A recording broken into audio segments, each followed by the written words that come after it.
नमस्कार, देख रहे हैं आप न्यूज 18 और मैं हूं आपके साथ अंजलि मलिक। दोस्तों, खबर में आगे बढ़ने से पहले आपसे एक छोटी सी अपील है। न्यूज 18 पर सच्ची पत्रकारिता को बनाए रखने के लिए अब आप हमारे यूट्यूब चैनल को ज्वाइन कर आर्थिक तौर पर भी सहयोग कर सकती हैं। यकीन मानिए, आपका एक छोटा सा सहयोग हमारे लिए हिम्मत बढ़ाने का काम करेगा। बहरहाल अब नजर डाल लेते हैं देश प्रदेश की सियासत से जुड़े हॉट टॉपिक पर। दरअसल उत्तर प्रदेश की सियासी हवाओं में इस वक्त जो है वो एक बड़ा सवाल गौते खा रहा है। सवाल ये कि क्या राष्ट्रीय लोकदल के चीफ और राज्यसभा सांसद जयंत चौधरी समाजवादी पार्टी गठबंधन का साथ छोड़कर बीजेपी के खेमे में शामिल हो जाएंगे। यह सवाल इसीलिए खड़ा हो रहा है क्योंकि कुछ मीडिया रिपोर्ट्स में यह दावा किया गया है कि एक केंद्रीय मंत्री संग जयंत चौधरी की तकरीबन 2 घंटे तक कथित तौर पर बैठक हुई है। हालांकि जयंत चौधरी इस तरीके के दावे को जो है वो पूरी तरीके से नकार चुके हैं, खारिज कर चुके हैं। खासकर बैठक वाली बात पर जयंत चौधरी ने तंज भी कसा है और जो भाजपा है उनके मजे भी ले लिए हैं। लेकिन रिपोर्ट्स में ये दावा किया गया है। अब इन सवालों को और भी ज्यादा जो है हवा मिल रही है और मीडिया कर्मियों ने सीधे सीधे अब यूपी के बीजेपी प्रदेश अध्यक्ष भूपेंद्र चौधरी से सवाल पूछ लिया है। और गौर करने वाली बात तो देखी ये है कि भूपेंद्र चौधरी दूसरे चौधरी यानी कि जयंत चौधरी को अपने पाले में लाना चाहते हैं। पहले आप बयान सुनिए, फिर उसके सियासी समीकरण जो है और सियासी मायने क्या है वो मैं आपको समझाती हूँ। उस मुद्दे पर हम लोग हमेशा चुनाव लड़ते रहे और जो जो काम किए डेवलपमेंट के काम भी है, उनके सारे काम हम लोग गिना। जयंत चौधरी को आने की भाजपा में ज्वाइन करने के लिए का बयान आया। भारतीय जनता पार्टी एक राजनीतिक दल है और राजनीतिक दल के नाते हमारा स्टैंड क्लियर है। जो हमारे विचार से सहमत है, मोदी जी के नेतृत्व में काम करना चाहता है, हम सबका स्वागत। सत्यपाल जी, एक वीडियो वायरल हो रहा है तो सुना आपने, अगर जयंत चौधरी को पीएम नरेंद्र मोदी के नेतृत्व में काम करना है तो भाजपा के दरवाजे जयंत चौधरी के लिए पूरी तरीके से खुले हुए हैं। खैर, ओम प्रकाश राजभर, महाराष्ट्र के रामदास अठावले जैसे नेताओं ने दावा किया था कि जयंत चौधरी जो है वो बीजेपी के साथ जा सकते हैं।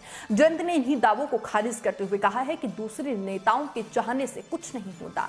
जयंत ने यहां तक कहा कि वो एक लड़ाई लड़ रहे हैं और विपक्ष की अगली बैठक में शिरकत जरूर करेंगे। 2024 का लोकसभा चुनाव ऐसा पहला चुनाव होगा जब रालोद बिना चौधरी अजीत सिंह के इस चुनावी रण में कूदेंगे। ऐसे में इस चुनाव को लेकर रालोद प्रमुख जयंत चौधरी के कदम पर सबकी निगाहें टिकी हुई है। हालांकि जयंत चौधरी जो है वो साफ कह रहे हैं कि वो विपक्ष में है और विपक्ष की अगली बड़ी बैठक में शिरकत भी करेंगे। बावजूद इसके ये चर्चाएं थमने का नाम नहीं ले रही है कि लोकसभा चुनाव से पहले ही जयंत चौधरी सत्ताधारी पार्टी की नैया में सवार हो जाएं या फिर विपक्ष में ही हुंकार भरेंगे।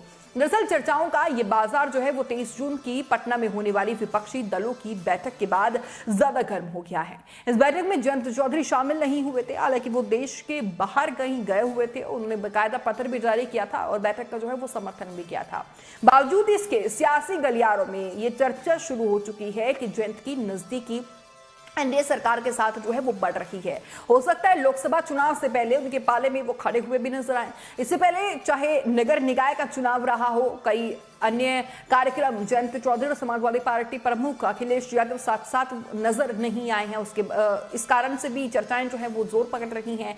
दोनों का गठबंधन होने के बावजूद साथ ना होना कई सवाल अपने आप में खड़ा कर देता है, जिसे और भी मजबूत जो है वो 23 जून में हुई पटना की बैठक ने कर दिया था। हालांकि जयंत ने जो पत्र इस बैठक को लेकर बिहार के सीएम और पटना बैठक के आयोजक नीतीश कुमार को लिखा था, उससे यह लग रहा था कि पूरी तरीके से विपक्ष के साथ है। इधर केंद्रीय रामदास अठावले ने लखनऊ में यह कह दिया कि जयंत चौधरी भी एनडीए में आ जाएंगे। अब इस बयान ने फिर से ये बहस जो है वो शुरू कर दी है। लोकसभा चुनाव में जयंत चौधरी का रुख क्या होगा, क्योंकि लोकसभा चुनाव में अगर हम बात करें, इससे पहले अजीत सिंह सियासी मौसम को भांपते रहे हैं और इस बार वो चुनाव में नहीं है। ऐसे में जयंत चौधरी को ही सियासत की बिसात पर जो है वो सधे दांव चलने की चुनौती है। अजीत सिंह के बिना जयंत चौधरी यूपी का विधानसभा चुनाव भी लड़ चुके हैं। समाजवादी पार्टी के साथ गठबंधन पे ये चुनाव लड़े और उनके विधायकों की संख्या इस चुनाव में जो है वो 9 गुनी जो है वो हो गई। नवरत्न उन्होंने अपने पा लिए। अब लोकसभा के लिए उनके बिना ये पहला चुनाव होगा। ऐसे में लंबे समय से सत्ता से दूर रहने के कारण जयंत चौधरी को कई बिंदुओं पर अहम मंथन करना होगा। हालांकि विधानसभा चुनाव में जयंत चौधरी ने कहा था कि किसानों के मुद्दों पर अब इतना दूर वो निकल आए हैं कि भाजपा के साथ खड़ा होना मुमकिन नहीं है। लड़ाई विचारों की है, यही बात वो अब भी कह रहे हैं कि विपक्षियों की बैठक में इस बार जो है शामिल होंगे और बावजूद इसके सियासी रंगत कब बदल जाए इसे लेकर तमाम चर्चाएं हो रही है। रालोद महासचिव राजेंद्र शर्मा कहते हैं कि चाहे विधानसभा चुनाव हो या फिर लोकसभा, भाजपा पहले ही ये अफवाह फैलाना शुरू कर देती है कि रालोद उनके साथ आ रही है। इस बार भी ये अफवाह शुरू हो चुकी है। बाकी रालोद का समाजवादी पार्टी के साथ गठबंधन पक्का है, जो लोकसभा चुनाव में भी रहेगा। हालांकि जयंत चौधरी का एक और बयान सोशल मीडिया पर काफी तेजी के साथ वायरल हो रहा है, जो उन्होंने अपने गढ़ से दिया। उन्होंने जब बीजेपी के साथ गठबंधन पर सवाल पूछा गया तो उनका कहना था कि मैं क्या कोई नया सूट बनवा लूं। ये बयान देकर उन्होंने और भी ज्यादा जो है मामला अब गर्मा दिया है। बहरहाल आपने भूपेंद्र चौधरी का बयान तो सुन ही लिया है, अब उन्होंने जयंत चौधरी के ऊपर सब कुछ छोड़ दिया है। अब जयंत चौधरी क्या कुछ फैसला लेते हैं ये देखने वाली बात होगी। फिलहाल मेरे साथ इतना ही, लेकिन रिपोर्ट पर आपकी क्या राय होगी जरूर कमेंट बॉक्स में रखिएगा। नमस्कार।